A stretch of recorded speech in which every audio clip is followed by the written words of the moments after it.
합니다. 별로 감동이 없는 것 같은데.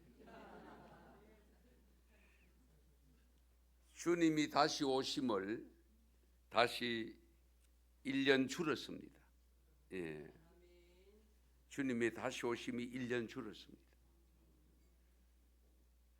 새해에도 새로운 계획을 갖고 새롭게 출발을 합니다. 그런데 혹시라도 새롭게 출발한 여러분들을 뒤를 돌아보게 만들거나 여러분을 잡고 앞을 향하여 가지 못하도록 막는 것은 없는지요?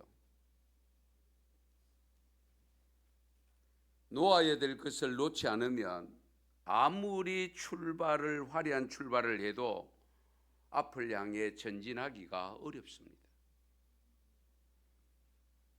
특히 우리가 나아가야 될 방향은, 목표는 하나님 나라입니다. 하나님 나라. 예. 좁은 길입니다. 일명 십자가의 길입니다. 주님께로 나아가는데 필요한 길은 넓은 길이 아니고 좁은 길이. 그러므로 우리가 가는 길을 가로막는 장애물들이 분명히 많이 있음을 우리가 실제적으로 경험하고 체험하면서 살아가고 있습니다. 그런데 우리가 앞을 향해서 가려고 하는데 방해가 되고 장애가 되는 것이 있다면 반드시 과감하게 놓아버려야 됩니다. 그건 놓지 못하고 붙잡고 안절부절하다 보면 앞으로 향해서 나아갈 수가 없습니다. 사무엘하 12장에 보면 다윗 왕이 우리아의 아내 바세바와 간통을 합니다. 불륜 관계를 가졌을 때에 아이가 생깁니다.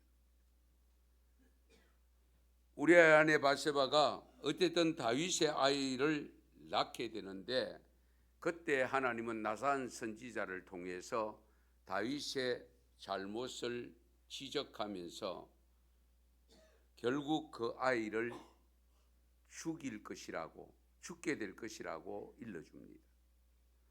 그러나 다윗은 그 아이가 아파올 때에, 병을 앓을 때에 철야 기도를 하고 금식 기도까지 합니다. 신하들이, 나이 먹었던 많은 신하들이 가서 정말 왕이 그러고 있으니까 너무 안타까우니까 이렇게 해서 세워서 이러지 말고 식사라도 제대로 하고 힘을 내시라고 그렇게 권면했는데 다윗이 듣지 않습니다.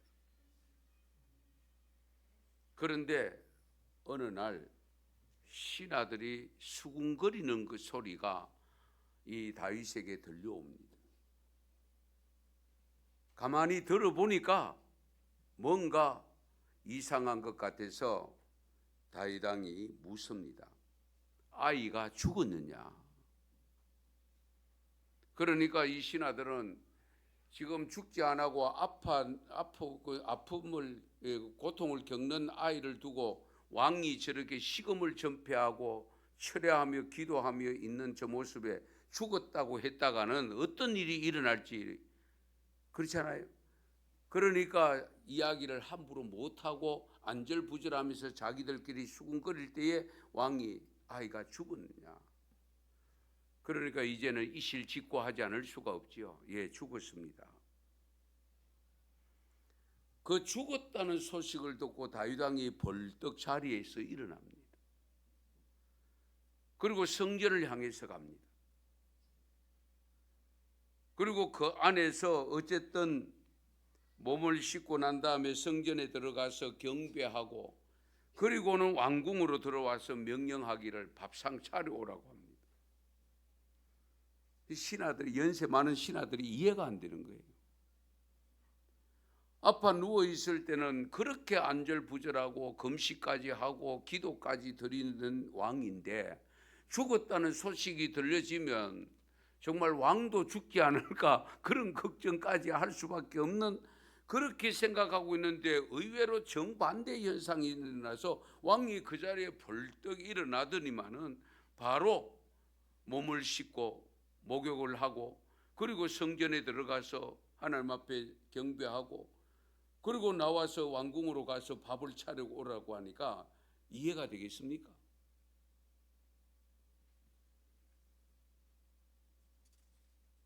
그때에 신하들이 다윗 왕에게 이렇게 말합니다.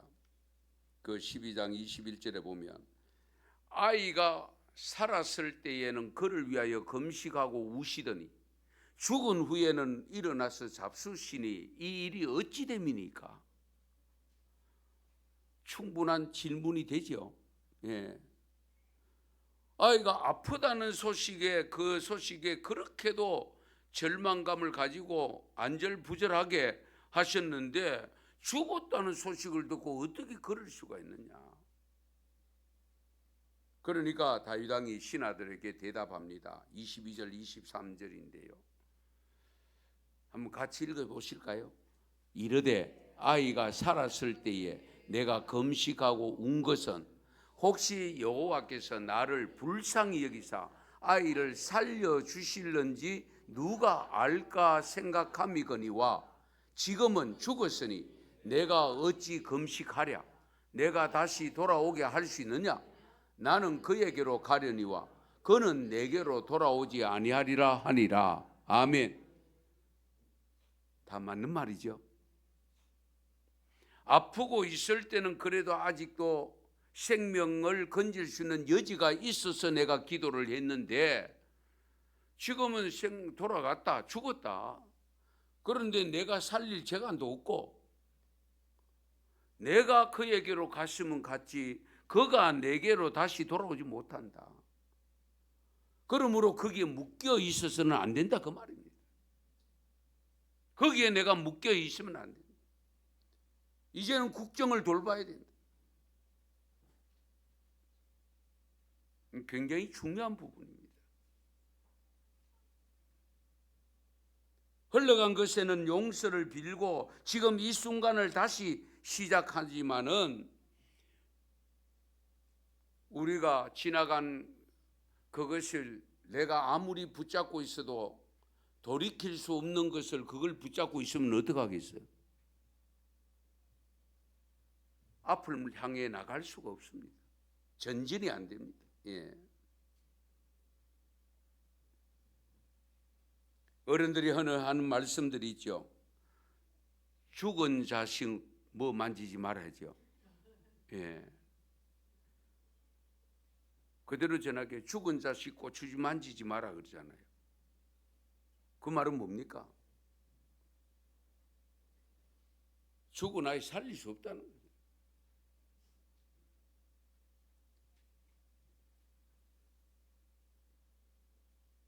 이왕 잘못된 일에 애착을 갖고 이루려 하여도 아무 소용없다는 거예요. 예. 빨리 잊어버리라는 거예요.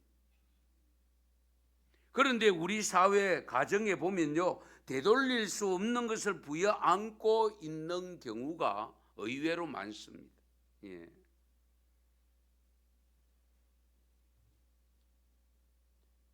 다윗과 같은 믿음의 제사가 필요합니다. 다윗이 바세바와 동침한 첫 아이를 이렇게 잃어버리고 난 다음에 하나님이 그 다음에 아이를 주셨는데 그가 누구냐? 솔로몬입니다. 아시겠어요? 철저한 회개와 함께 하나님이 치신 아이에 대해서 미련을 두지 아니하고 새롭게 시작했을 때에 하나님은 새로운 아이를 주셨는데 그가 솔로몬이라니까요. 성도 여러분, 혹시라도 2025년도에 해야 할 일을 다 끝내지 못했거나 너무 어려워서 아직도 붙잡고 있는 것이 있습니까? 아무리 붙잡고 싶어도 잡히지 아니하고 잡아도 소용없는 것에 묶여 있지 마시고 새해가 되었으므로 새롭게 시작하시기 바랍니다. 그런데 우리는 과거에 묶여서 앞을 향해 나가지 못하는 경우가 아마 종종 있습니다. 사실은. 주로 직장인들을 대상으로 강의를 하는 국내의 한 유명한 리더십 센터의 강사가 강의 때마다 사람들에게 한 가지 질문을 하는데 그 질문이 뭐냐? 만약 20년만 시간을 되돌릴 수 있다면 무슨 일을 하고 싶습니까? 20년의 시간을 되돌릴 수 있다면 당신은 무슨 일을 하고 싶습니까? 라는 질문을 할 때에 대답의 종류가 여러 가지가 나옵니다. 예, 하던 일을 더 열심히 할게요. 아니, 직업을 바꿔보랍니다. 정말 하고 싶은 일을 하고 싶습니다. 삶을 좀 여유 있게 살아보려고 합니다. 등등의 쭉 내용을 나오는데 이 원인들은 대부분 지나온 삶에 대한 불만족이 섞인 대답들입니다. 불만족이 섞인 대답. 예. 그래서 사람들이 대답이 끝나면 강사가 다시 말을 잇는데 이렇게 일러줍니다. 지나온 20년에 다들 불만이 많으시군요. 하지만 우리는 단 하루도 시간을 되돌릴 수가 없습니다.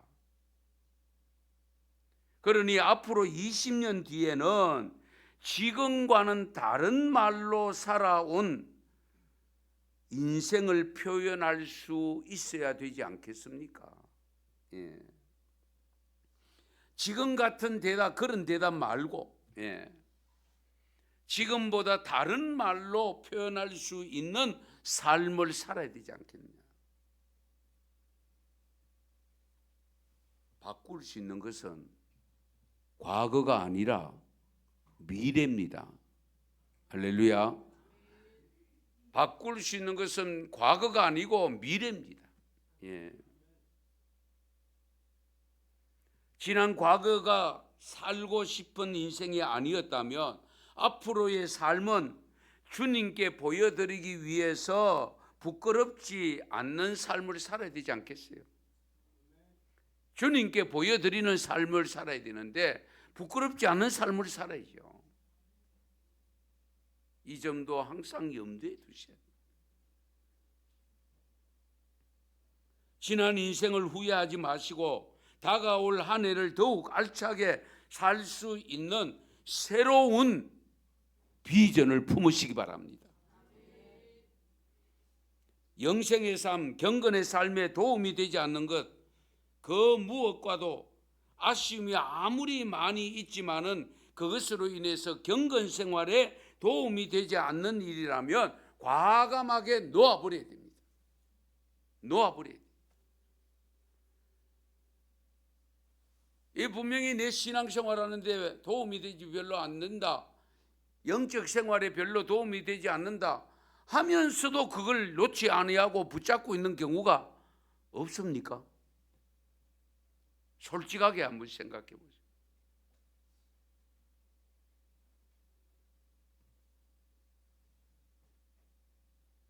그래서 오늘 이 시간에는 여러분들이 큰 유익이 없는 일에 묶여가지고 그것 붙잡고 놓지 못해서 새롭게 앞을 향해서 나가지 못하는 부분이 있다면 이 시간을 통해서 과감하게 내려놓으시기 바랍니다. 내려놔야 돼요. 예. 그리고 새로운 비전을 품고 새롭게 출발해야 되지 않겠습니까?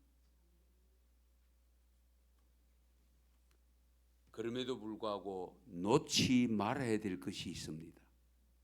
놓지 말아야 될 것.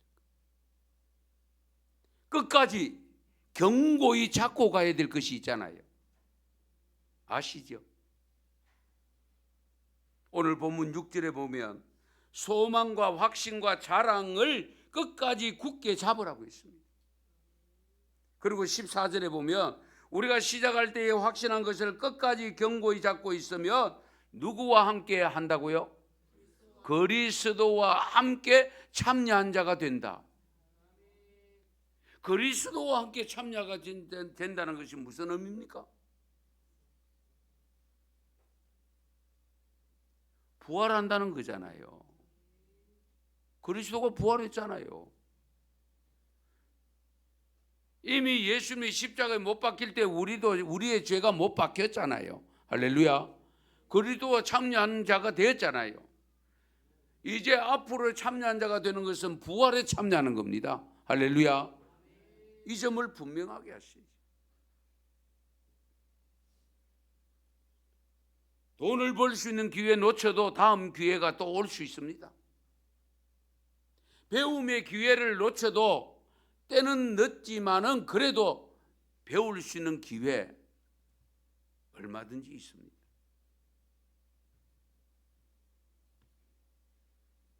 심지어 하나뿐인 생명이기는 하지만은 아이를 잃어버려도 하나님이 위대한 인물을 다시 주심을 다윗을 통해서 우리에게 일러주고 있습니다. 형 가인을 통해서 아벨이 죽었을 때에 억울하게 죽은 것처럼 느껴지지만은 아벨 대신 셋이라는 이름을 주셨고 그 셋의 후손 중에서 예수 그리스도가 탄생하잖아요.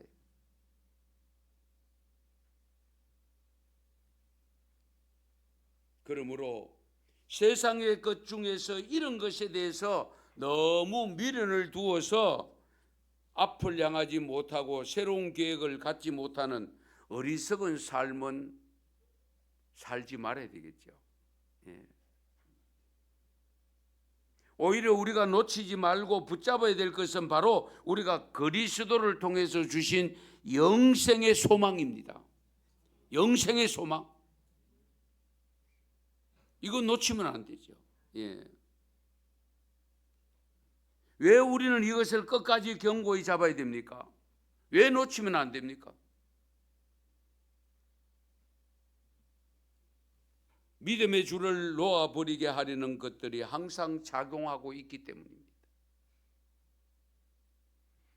우리가 붙잡은 대로 그대로 가만히 붙잡고만 있으면 가느냐? 아닙니다. 그걸 놓아버리게 만드는 것이 늘 찾아와서 우리를 그 손을 잡고 있어야 될 그 손을 놓아버리게 하는 사탄의 역사가 있기 때문에 우리가 그리스도를 굳게 잡고 그 손 놓치지 않기 위해서 다른 걸 잡으려고 하면 안 됩니다. 다른 거 잡는 순간에 이걸 놓쳐버리잖아요. 그렇잖아요. 이 점을 우리가 깊이 헤아려야 돼요.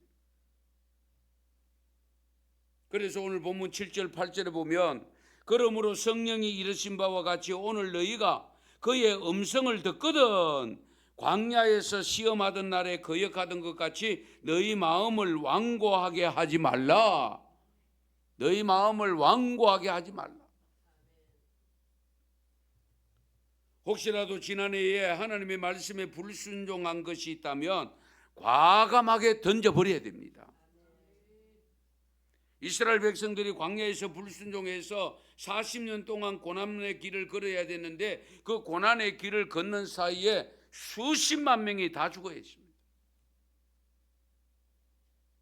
여호수아와 갈렙 외에는 장정으로 출애굽했을 때에 장정으로 있었던 사람 중에 60만 3,550명 중에 두 사람만 제외하고 모세까지도 광야에서 죽어야 했습니다.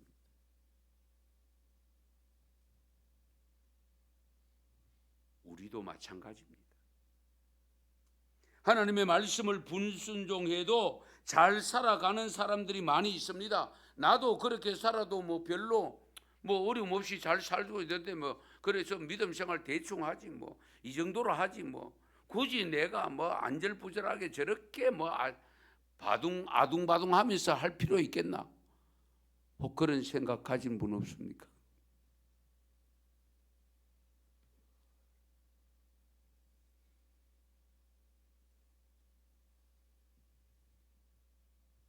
그래서 우리가 믿음의 소망의 줄을 쉽게 놓치면 안 됩니다. 물질이 잃을 수 있습니다. 건강 잃을 수 있습니다. 심지어 사랑하는 가족 잃을 수 있습니다. 언제 잃어도 잃잖아요. 그러나 잃어서는 안 될, 놓아서는 안 될 예수 그리스도는 놓으면 안 됩니다. 예수 그리스도를 믿는 믿음의 줄을 잡고 있어요. 지난 한 해 동안 여러분의 삶을 돌아보면서 혹여나 그 주님을 잡았던 손이 느슨하거나 꽉 쥐었던 손이 지금 풀려져 있는 모습이 있다면 과감하게 다시금 조여서 잡아야 돼요. 다른 거 잡으려고 하지 마세요.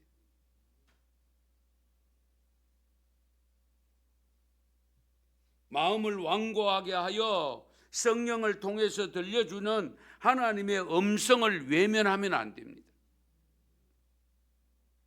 만약에 이런 경우가 있다면 빨리 놓아버리고 오히려 우리가 주님의 음성 듣고 주님이 시키는 대로 잡아야 될 것이 있으면 잡아야 돼요.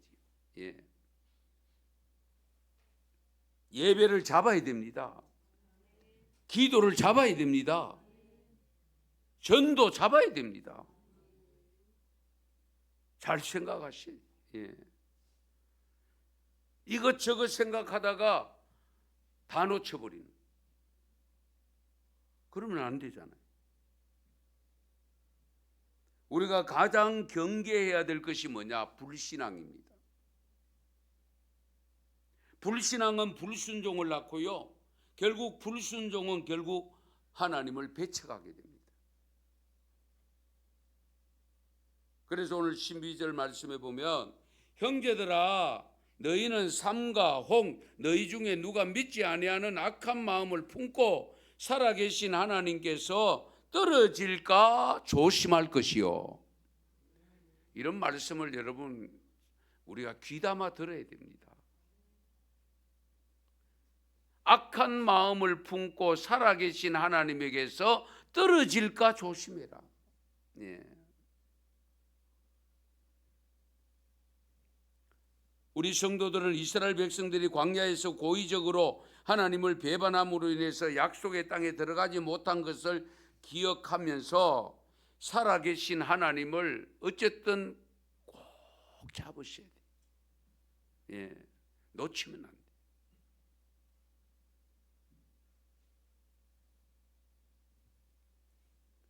여호와 하나님의 말씀을 믿는 우리 믿음을 붙잡아야 돼요. 예. 그 많은 백성들이 불평하고 원망해도 여호수아와 갈렙은 불평하지 않았습니다. 원망하지 않았습니다. 어떤 장애물이 있어도 그것 때문에 안 된다고 생각하지 아니하고 오직 하나님의 약속만 붙잡았던 겁니다. 가나안이 아무리 견고한 성으로 되어 있어도 아무리 장대한 그런 덩치를 가지고 있는 군사력을 자랑하는 그런 사람들이 있어도 하나님이 약속했었기 때문에 하나님이 반드시 그들을 물리치게 만들고 그 성을 함락시켜서 우리가 차지할 수 있다는 이 믿음을 가지고 살면 바로 그 가나안 땅에 들어갑니다. 그래서 여호수아와 갈렙은 들어갔던 거예요. 그러므로 우리도 새해에는요, 우리를 하나님으로부터 멀어지게 만들고 떨어지게 만드는 유혹의 소리에 귀를 기울이면 안 됩니다. 하나님께서 멀어지지 않도록 하기 위해서 우리가 서로 권면하셔야 돼요. 예. 사탄의 도구가 되면 안 됩니다. 사탄의 도구가 되면 나도 놓지만은 다른 사람도 그 손을 놓아버리게 만들려고 하는 이런 일이 발생할 수 있어요. 그래서 오늘 보면 13절 말씀을 보십시다. 오직 오늘이라 일컫는 동안에 매일 피차 권면하여, 피차입니다.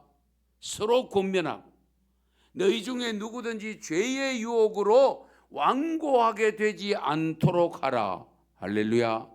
죄의 유혹으로 완고하게 되지 않도록 유의해라.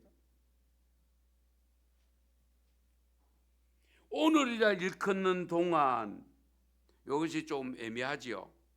오늘이라 일컫는 동안은 무엇을 의미하느냐? 은혜의 시대를 의미합니다. 은혜의 시대. 오늘 이 은혜의 시대는 성도들이 살아가는 동안에 그리스도를 구주로 영접할 수 있는 기회가 주어진 시간을 말합니다. 오늘이라 일컫는 동안에 매일 피차 권면해라. 그러면 오늘이라 일컫는 동안 이 시간이 지나고 나면 어떤 시간이 오느냐? 심판의 시간이 옵니다. 아시겠어요? 그러므로 오늘이라 일컫는 이 동안에 매일 서로가 피차 권면해서 죄의 유혹으로부터 완고하게 되지 않도록 우리가 서로 격려하고 서로 힘을 실어주고 믿음을 떠나지 않도록 해줘야 된다는 거예요. 실족게 아니할 수는 없으나 실족게 하는 자에게는 뭐가 있습니까? 화가 있다라고 있습니다. 이 점도 우리가 깊이 해야 돼요.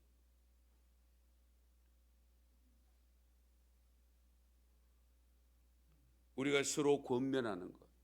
그래서 하나님께서는 그리스도의 몸이라고 하는 교회를 세우시고 우리를 지체로 불러서 서로 합력해서 그리스도의 몸을 온전하게 세워가는 것을 원하고 계십니다. 우리가 서로 찌르는 자가 아니라 찔림을 받는 것을 뽑아내주는 그런 상부상조하는, 서로가 서로를 우리를 살리는 그런 교우가 되어야 되고 그런 성도가 되어야 됩니다. 교회 성도들의 상호간의 협력을 요구하고 있습니다. 신앙생활은 혼자 안 됩니다. 유튜브가 발달해가지고 혼자서 집에서 예배 드린다, 참된 예배가 안 됩니다. 죄송하지만 누누이 있어 보지.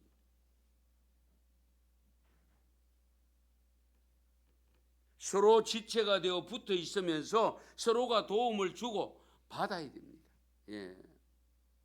그래서 우리가 하는 말이 있잖아요. 독불장군이 없다고. 예. 특히 목사의 책임은요, 바로 여기에 있는 겁니다. 에베소서 4장 11절 12절에 보면 하나님이 교회에서 사도와 선지자와 복음 전하는 자와 목사와 교사를 세우신 이유가 뭐냐? 그리스도의 몸을 세우려 하심이라. 아멘. 각 직분자를 세우신 이유가 뭐냐? 목적이 뭐냐? 바로 그리스도의 몸을 세우려고. 예. 우리가 왜 믿음의 줄을 끝까지 견고히 잡아야 됩니까? 그리스도와 함께 참여한 자가 되기 위해서. 그러면 그리스도가 지금 어디 계십니까? 하나님 보좌 우편에 계시잖아요. 장차 우리를 구원하러 심판하러 오신다고 했습니다. 그때 우리가 부활한다는 믿음을 가지고 살고 있습니다. 예. 그래서 로마서 6장 5절에 보면 만일 우리가 그의 죽으심과 같은 모양으로 연합한 자가 되었으면 또한 그의 부활과 같은 모양으로 연합한 자도 되리라. 할렐루야. 십자가에 죽어질 때 우리가 죄가 못 박혔고 그리고 예수님이 부활하셨기 때문에 연합한 자가 되면 나도 부활한다. 할렐루야. 이 믿음 가지고 사는 것이 우리 기독교 신앙이잖아요. 이 믿음이 흐트러지면 안 됩니다. 그래서 로마서 8장 8절에서 9절 말씀해 보면 만일 우리가 그리스도와 함께 죽었으면 또한 그와 함께 살리실 줄을 믿노니 이는 그리스도께서 죽은 자 가운데서 살아나셨음에 다시 죽지 아니하시고 사망이 다시 그를 주장하지 못할 줄을 알미로라. 아멘. 사망이 다시 주장하지 못한다. 왜? 우리를 죽은 자 가운데서 다시 살아나셔서 우리가 다시 사는 기회가 주어져 있기 때문에. 예. 이 엄청난 은혜를 받고 살면서 감동이 없이 살면 곤란합니다. 예. 이 땅에 태어난 것도 감동 아닙니까? 생일잔치 왜 하는데요? 예. 잔치하면서도 감동이 없으면 곤란하죠. 우리 성탄절을 보내면서 감동이 없으면 안 되잖아요. 그러나 우리에게 더 큰 감동이 뭡니까? 부활의 감동이잖아요. 영생의 감동입니다. 할렐루야. 이 점을 분명하게 하세요. 여러분 혹시 아직도 놓아야 될 것을 잡고 있는 부분 없습니까? 이거 빨리 놓아버려야 되는데, 이거 빨리 안 해야 되는데, 그런데도 아직도 못 놓고 있는 것.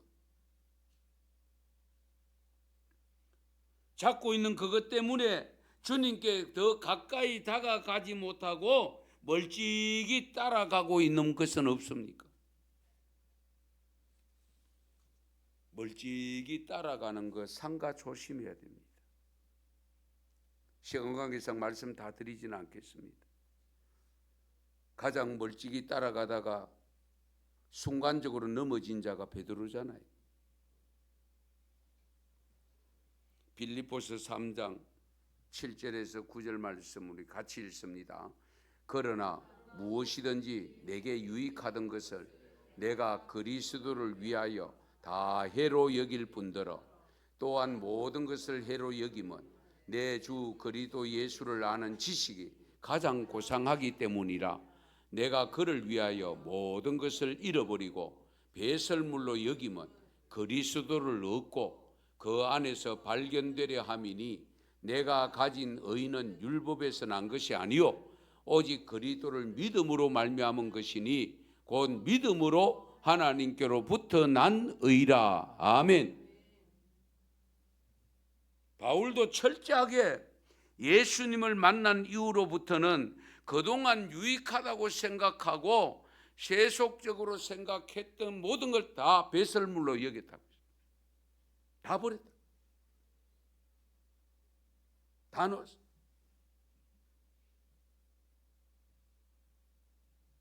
명예, 권력, 지식 다 놓아버렸어.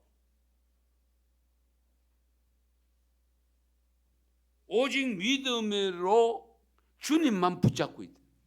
할렐루야. 믿음으로 주님만 붙잡고.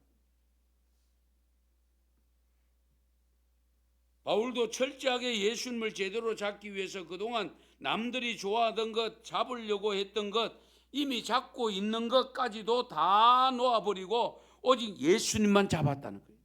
할렐루야. 그 잡은 것으로만 만족하지 아니하고 아직도 뒤에 있는 것은 잊어버리고 앞에 있는 것을 잡으려고 쫓아간다고 표현했습니다. 얼마나 멋있습니까? 예. 여러분은 새해에 무엇을 잡으시렵니까? 아무리 우리의 삶이 어렵더라도 예수님을 놓치는 일은 하면 안 됩니다. 주님을 놓치는 일을 하면 안 돼요. 오히려 끝까지 견고히 잡고 있어야 됩니다. 지금까지 얻어놓은 것 다 잃어버린다 할지라도 주님 놓치면 안 됩니다.